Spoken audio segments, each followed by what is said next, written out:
So there's several energies circling around, and I can't tell if they're all the same reading or if it's different readings.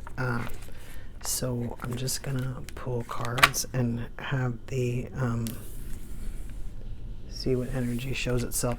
That's the Six of Pentacles in reverse, and we have the Sun upright. I'm pulling from my mixed deck. These are all the same deck, but I have two decks in here that I'm pulling from that are mixed. This is the Knight of Cups in reverse. So I'm not getting anything just yet, except for a little bit more of that same energy that doesn't seem to go together. So let's see.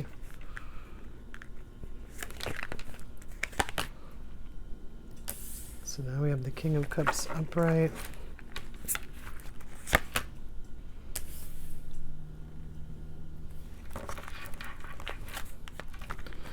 Might have to grab a look at that. That's interesting. I meant to grab this card, which was the Magician, and I ended up grabbing the Fool. What we got? 1, 2, 3. Okay. Yeah. Let me just take a look at this.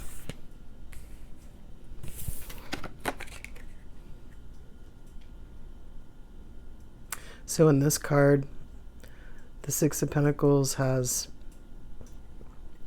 he wants to give to something. There's not other people. I mean, there is other people in the sense that there's like hands at the bottom of this card, but there's not actual people, but it implies that there's a couple people there. And then what's interesting, what's catching my focus is this scale right here. So this card usually is like a card of wanting to give, like I said, in my opinion, like material things, or wanting to give something to, like what some people would say, well, why would you give that to somebody? And in this case, it would be like, because, I really care for this person, or I love this, that doesn't matter. This thing I want to give doesn't matter, even though it might be like a fairly large thing. They want to give. They just want to give to this other person, but it's upside down, right? And then, so I'm not necessarily getting that they don't necessarily want to give. I'm sort of getting that they can't. And then we have the Sun upright, which usually for us, it's, we always say the happiest card in the deck, or it's, happiness or everything you want kind of a thing. And then we have this Knight of Cups in reverse next to this King of Cups. But I kind of felt like the Knight of Cups in reverse was kind of by itself, because I kind of felt more like this King of Cups was sort of with this Eight of Wands energy here. So I'm going to go ahead and do that. And then I kind of feel like this Magician here energy is with this Fool energy, because when I tried to grab that Fool card, the Magician was in my hand. Which is kind of interesting, because sometimes I do get like magic or somebody kind of finagling themselves out of something, in kind of like an abracadabra kind of a way. But yeah, for the wrong card to just be in my hand was a little strange.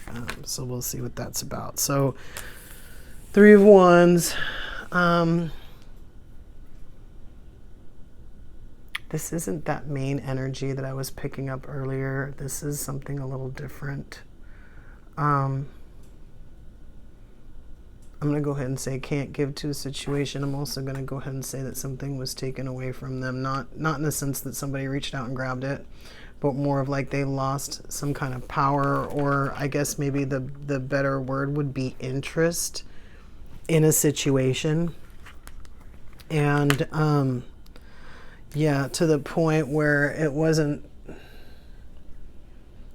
to say it wasn't that much fun anymore, but it's more than that. It made them question like who they are. So they were in this thing and then they saw it for what it was, and so they were kind of like, well, what does that make me?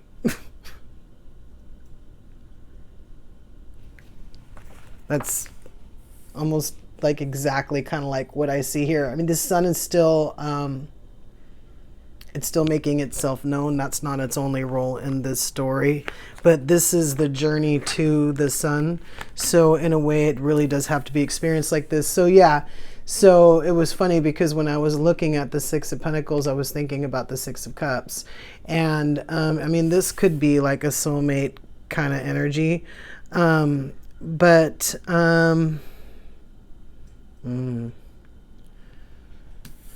I'm picking it up as more of like a second chance at love, although I don't see the person on the table. Right now I see one person on the table. I don't see them.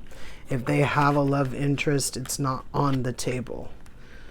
Right now, this still needs to reveal itself, but I suspect that it's that same person. I suspect that that King of Cups is also the Magician and the Fool. We'll see. So, yeah, okay. So, this person that I'm picking up, again, like I said, this wasn't like the dominant energy that I was getting. This is a different energy. This is something that's been going not very slow, but it's been going at its pace. It's been going for a while. Yeah. And so, yeah, it's weird. It's totally different energy than what I thought I was going to pick up based on how pushy that energy was. Okay, so we do have our Queen of Wands here now. So this is like almost like being in a pressure cooker, kind of. Someone wanted to stay in a situation that wasn't good for them. I guess at some point they understood that that situation wasn't, that either they weren't going to be happy in it or it just wasn't going to last, maybe.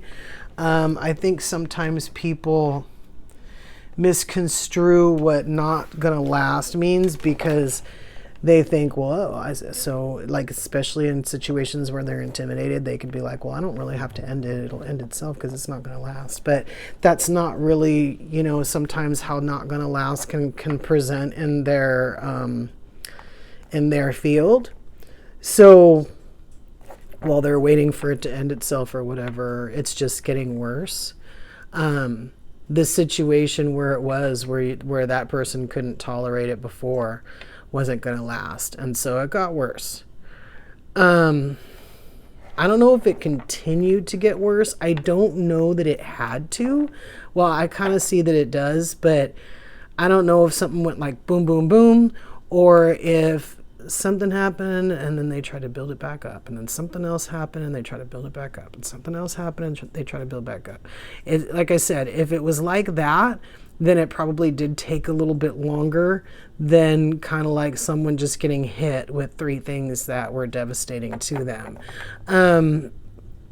The three things, one of them had to do with what they were surrounded with. So by that, I mean either people, situations, maybe both, drama to the point where they couldn't escape it. So even on days where they just didn't, they were like, oh, not today, I don't want to experience drama. Like they couldn't get away from it.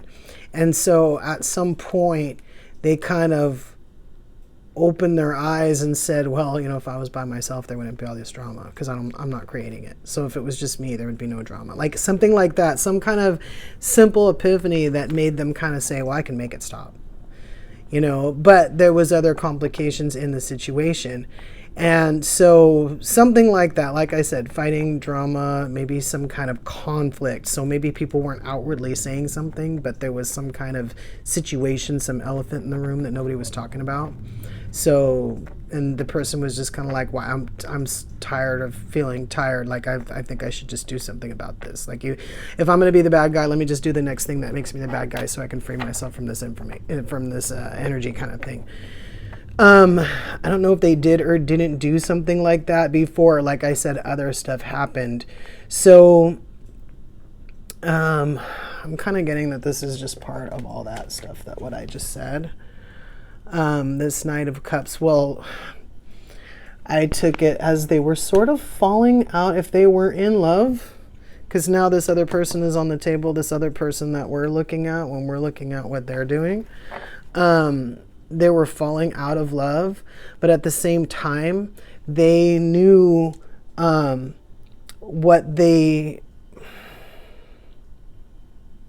It wasn't like, let me try to, like, when this is over, I'm going to fall back into love, period. It sort of showed them that when they do go to have another relationship, it's not going to be like this. And not in the way where we're just cutting out the negative things, but in a way where we're like acknowledging our own, love language, or maybe in this situation, we kind of put aside the stuff that we wanted to do as a couple and we let somebody else kind of railroad us. And so we're like, next time I'm going to find someone who likes to do what I want to do. It's something to that. So falling out of love, but kind of rewriting what they're going to experience next time. And then this, Eight of Wands is usually quick movement, and sometimes it can be messages, communication. I mean, that's what it basically says on the card. I think that to a certain extent, I'm going to pick up on this one like karma. And maybe fast moving in the sense of, fast moving karma. I feel like when this person decided that they were losing interest and they were starting to understand what they were building interest in, or what they had always had an interest in, I think there was repercussions for possibly the change in the way they were behaving. So as soon as some of this stuff started happening, they started relating to someone a little different, and they started treating them a little different, and there was consequences for that. They did manage, after a little bit of making, paying for whatever, seemingly not being able to be loyal, or whatever the person wanted to call it, they were able to get to the point where they were left alone again, to where they weren't hounded for their participation, their physical participation in the relationship, not being attentive enough, or whatever was done here when we started to shift our focus and we started to realize that we were giving too much to this person, right?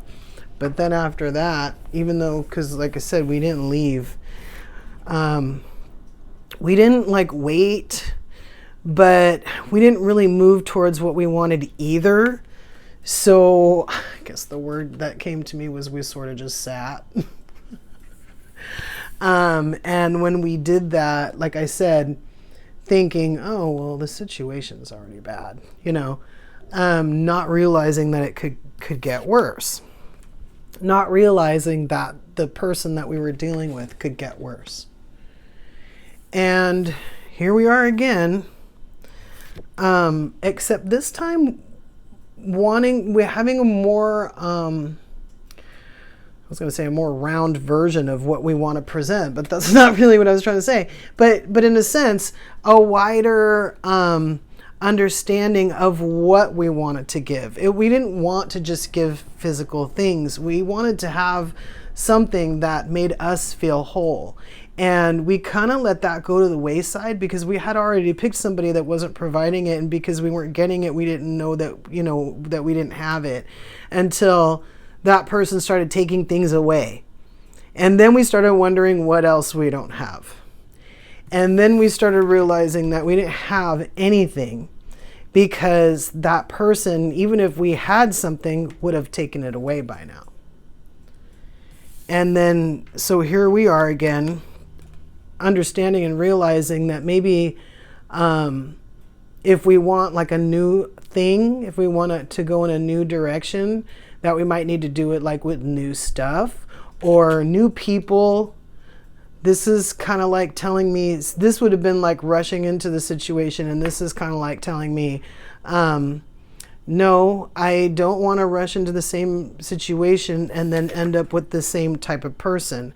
I feel like even if this person wasn't extremely vindictive or, trying or whatever word you want to use, I feel like there was still a little bit of this going on to the point where this person, even if, like I said, even if it was like a mild betrayal, they were kind of like, no, next time